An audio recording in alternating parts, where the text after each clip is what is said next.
This is LOA Recon with Good Vibe Coach Jeanette Ma, where we explore the ins and outs of conscious creation to manifest our favorite dreams come true. Let's have some fun together.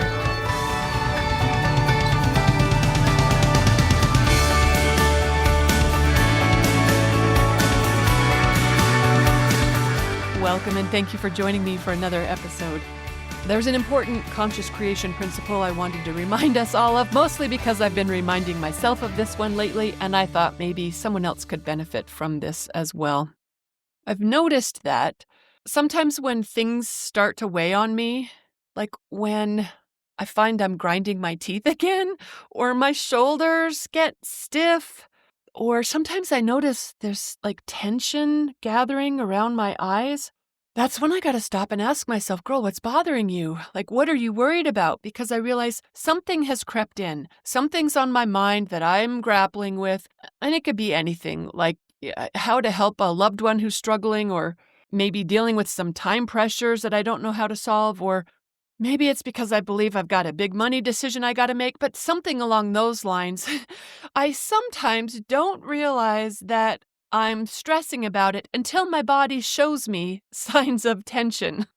And when I notice that's happening, I remind myself that this is not the way anything gets solved, and that there's no reason for me to feel any kind of stress or pressure, because whatever I was thinking about that was making me feel bad, I don't have to do it. Like, that is not the way. If it doesn't feel good, that is not the answer.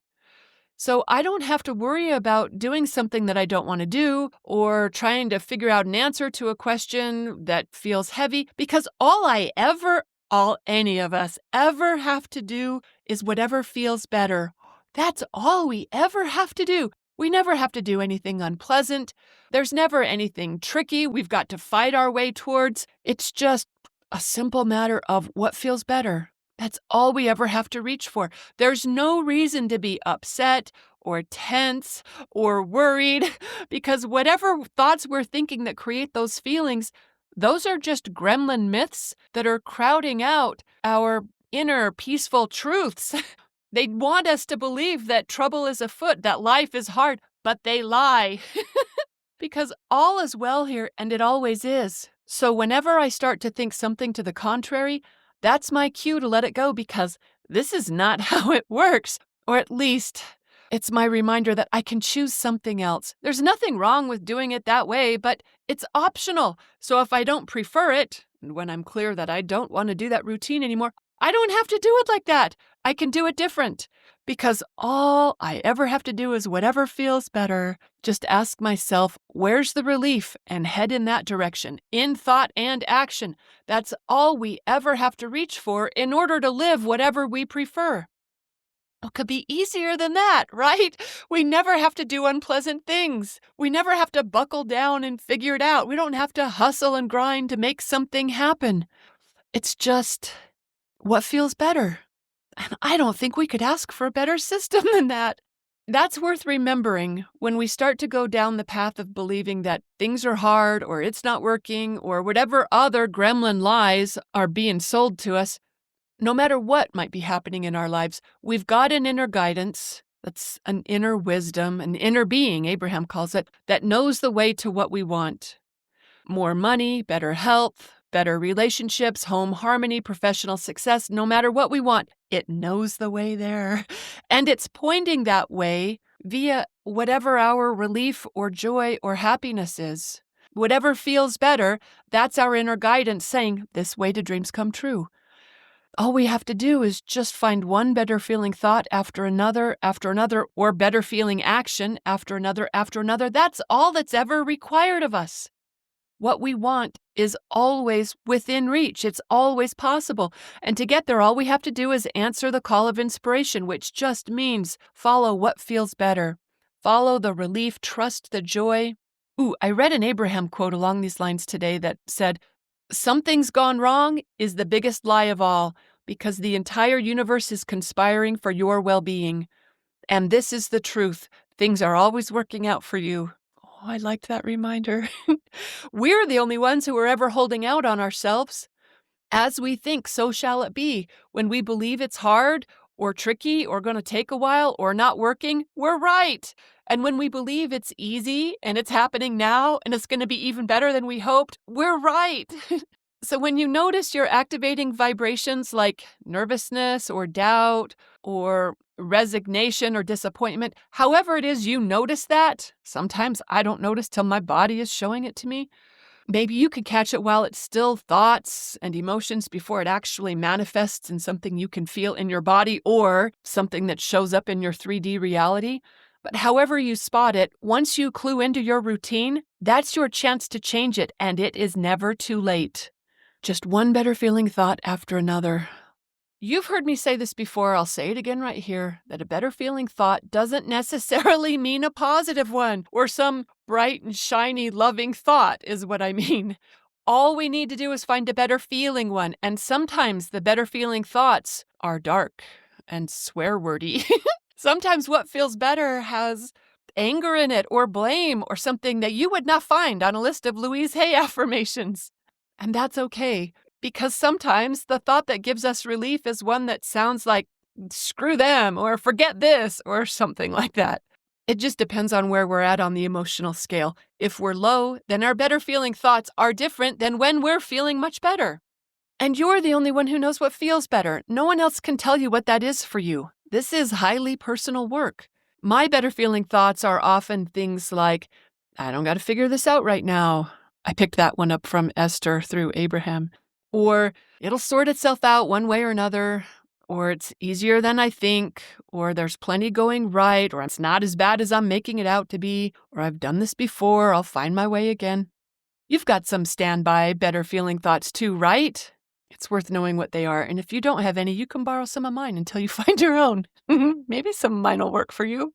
It isn't just the better feeling thoughts, though, that point the way out. It's also our better feeling actions. And look, those are intimately tied together because we don't really take an action without a thought involved. But sometimes it's easier to find the relief through an action rather than a thought.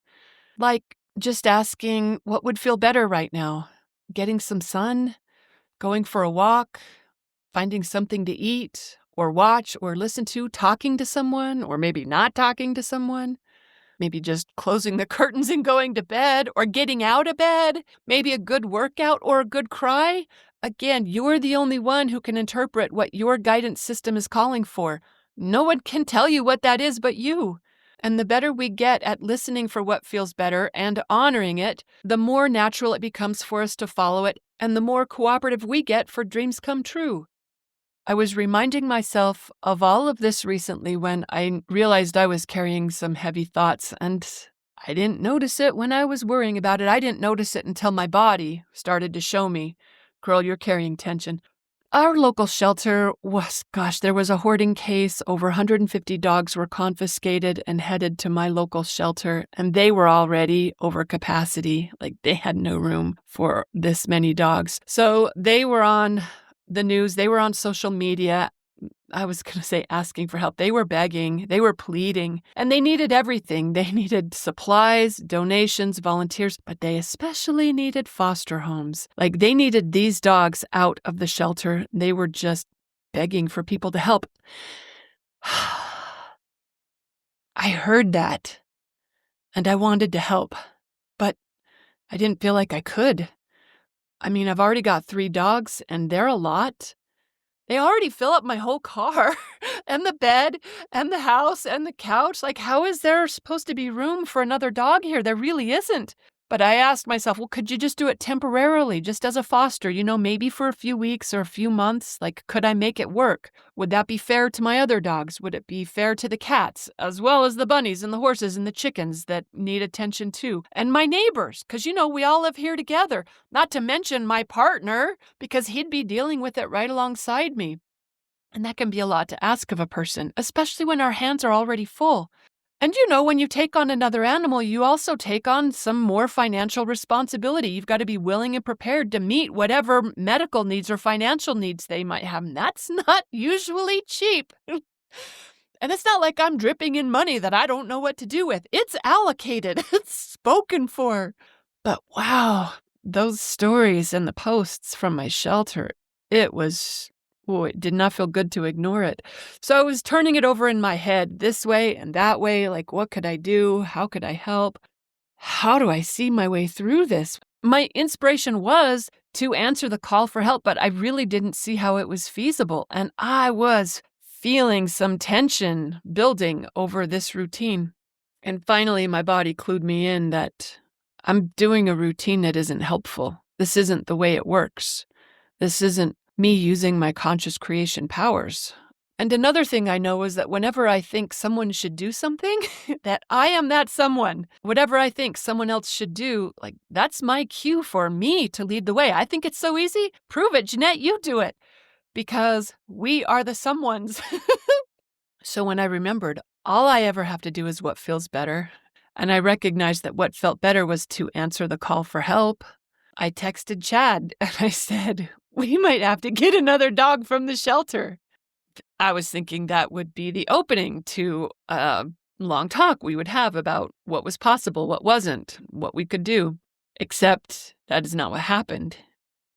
I knew I should have brought a Kleenex for this episode. I thought, no, girl, you'll do fine. Yeah, we did not have a long talk. He texted back and he said, okay, when are you done working? Like, we just even need to talk about it. As if it were obvious or easy or simple. Like, for him, I guess it was. So, yeah, I clearly don't have the boyfriend who needs to be talked into helping because he's first in line as soon as he hears about it. In fact, he was literally first in line. Ew, except there wasn't any line. It was just him. So he went by himself. And through everything that we did, every step of the way, I just kept reminding myself, all we ever have to do is what feels better, and it keeps working out. Every time we choose that, it keeps working out. That's how the system is set up. It's all I ever got to do. What feels better? Over and over and over again. That routine is reliable. So he texted from the shelter saying that he was coming to get me, and I felt the yes of that. And as soon as I was done working, we went there. We went back. I specifically knew I did not want to meet all the dogs because I knew they would haunt me. I just wanted to meet whoever we were bringing home. So I asked him who he was thinking, and he said it was someone that you said we should be sure to look at because he's looking at all the big dogs. And I'm sure, look, they need help too, but I was just looking at all the pit bulls they had. They just had so many pitties. They were drowning in them. So man, this experience just, it was big, big emotions. So he had a shelter staff person bring the dog that, as soon as he met this dog, he was like, I gotta go get my girlfriend. Because he said she was so timid, so shy, so scared that he said, yeah, this dog needs out of here. He said, I'm gonna go get my girlfriend. And that's what he did. So a shelter staff person got the dog and brought her to us in the meet and greet area. And I probably was not with that dog for more than 2 minutes before I just turned to Chad and said, should we just take her? Like, it didn't seem to me that we needed to meet anyone else because this dog needed out of the shelter. And he said, that's what I was thinking. That's why I came and got you. So we took her up front to do the paperwork, and they asked, is this going to be an adoption, a foster, or a foster to adopt? And I knew which option felt better, but it wasn't the one that made sense. It didn't make sense. So I asked the girl to explain the differences to me, even though I knew the difference, but I was trying to resolve, like I was trying to make sense of the thing that felt better, because what felt better was to just do a foster to adopt, even though I was supposed to just be doing a foster. Anyway, we did a foster to adopt, and we brought her home. And sure enough, this girl's cat aggressive. So she is not safe. She is not safe in the house. The cats are not safe in the house. So once again, what feels better? Work with her ourselves? Take her back? Hire a pro? I mean, because if this is gonna be our fourth dog, she needs to be a really good dog. This is no time for making it more difficult for everyone. So what felt better was, yeah, this is time for a pro. She needs a full-time trainer to cure her the same way they did Olive. But she's also doing this thing where she's shaking her head like something's bothering her ear, and she's also squatting to pee a lot without producing urine. So it looked like she needed medical attention, probably pretty pronto. It's just one thing after another. What felt better? What felt better? What felt better? I just kept following that thread, and that's what I'll keep doing over and over again because that's all that's ever asked of us. Guidance will show us the way. All we have to do is say yes to it by choosing what feels better over and over and over again. And just so I don't leave you hanging about this dog's future, the vet got us right in. No UTI, no vaginitis, probably just marking. He said maybe she's in heat. This could be just behavior stress from, being in a shelter, who knows. He said they could do a spay on Monday. Her ears looked good, no infection, maybe just allergies. They gave us some meds for that. I reached out to 4 different trainers. Oh, speaking of, here's a little manifesting side note. I had reached out to Olive's trainer to see if she was available, and when I did, I was intending that she was available. And sure enough, she replied almost immediately saying that she was quote unquote pretty open. So I was like, yay, that's fabulous news. How soon can you take her? And then it was crickets. I didn't hear back from her. I texted her some more crickets. I texted her pictures, videos, the little background information we had on her. Still crickets. And I'm thinking, I need your help right now. This is not a next week thing. Like, she is not safe to keep at my house right now. And of course, that was not helping to manifest a reply. So I asked around for some more trainer recommendations, and I texted everyone. And I heard back from no one.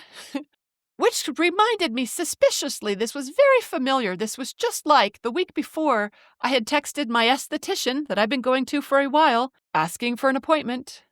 And she did not reply to me for like 4 days. I didn't hear from her. I texted again. I said, "Are you out of town?" And she replied the next day saying, "Oh, sorry, I forgot. Let me text you tomorrow." And I was like, "Oh, okay, cool. No worries."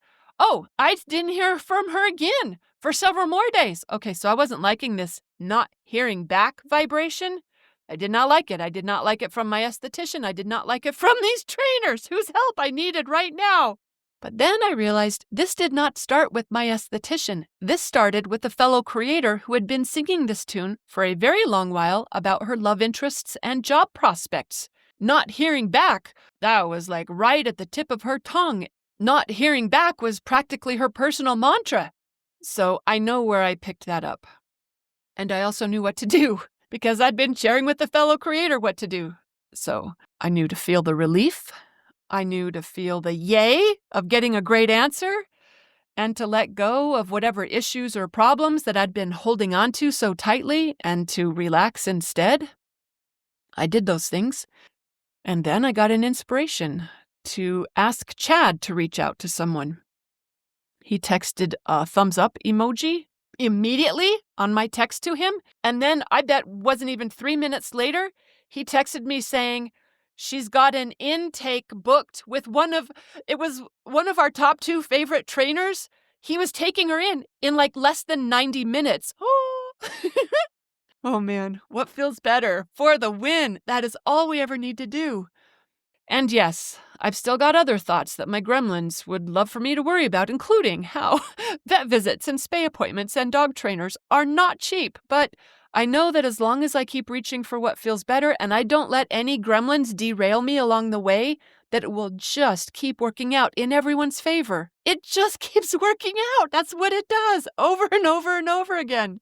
So I'll keep noticing my signs that I'm veering off of my dreams come true path with the tight shoulders or the clenched teeth. I use those cues to remind myself to shake off the stress and stop believing whatever gremlins are trying to sell me that day and get back to what I know works, which is what feels better in thought and in action. And yeah, I'm probably going to have 4 dogs, y'all. I'm pretty sure I'm going to have 4 dogs. Hopefully it's legal. But I know as long as it feels better, it's going to be fine because we can't go wrong when we follow that thread. So I'm just saying, Let's take the pressure off. Whatever we're believing or rehearsing in our mind that isn't helping, let's not do that. Instead, let's remember that the key to everything that we want is simply reaching for what feels better again and again and again, because guidance is reliable like that. That's how we work our way up the emotional scale, eventually getting to feelings like hopeful or optimistic or empowered. And once we're there, we're home free. So if you're thinking something that doesn't feel good, it just means that's not your inner guidance talking. That's gremlins. And they lie. Don't believe them. Reach for something that feels better and you're already on a better track. Keep doing that until you feel some sort of hope or positive expectation, and that's when you know you've got the kind of momentum on your side that manifests what you want. But don't take my word for this. Please put it to the test. Practice it again and again until it becomes natural for you to reach for relief when you notice stress or fear or anything like that is in play. You'll get the hang of it, and the manifesting benefits are good reinforcement to keep the routine up. All right, I hope you got some good inspiration from this. Thanks for listening, everyone, and happy manifesting.